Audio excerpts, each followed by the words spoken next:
government approached the IMF for a $4.5 billion loan to cover its budgetary shortfall. Owing to the coronavirus pandemic, Finance Minister says the gap between revenue and expenditure has increased significantly, and the loan, if approved, would strictly be used for government operations. For health, education,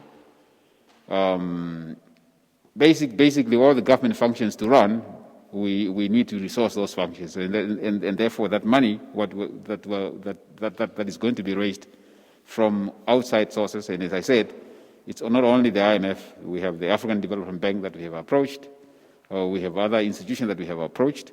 This money is ready to fill this gap between revenue and expenditure because, as you know, this gap is big, and as I said, it's a global problem. The option to borrow from the domestic market was there, but there are limitations to the amount of money government could borrow. Shimi says government usually borrows in the range of $7 and $10 billion. However, this is insufficient to cover the shortfalls incurred due to the global pandemic. It is the first time since independence that Namibia approaches the IMF for a loan. According to a local daily report, Namibia has 191 million special drawing rights with the IMF unutilized, which is around $4.5 billion that it is now seeking.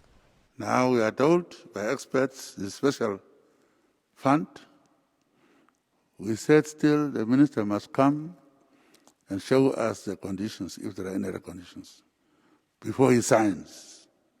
So we're very careful about that. We are not borrowing from World Bank or IMF for 30 years for a joke. We had a purpose, we had a reason. So, being a special situation, we are waiting to see what the minister is going to bring, and conditions attached to that. We didn't sign yet. Neighboring South Africa recently secured about 70 billion Namibia dollars from the IMF for COVID-19 emergency support and to revive the economy. At the peak of the global pandemic, the IMF availed about 50 billion US dollars for low-income and emerging countries to borrow and fund operations. Blanche Koreses, NBC News, Windhoek.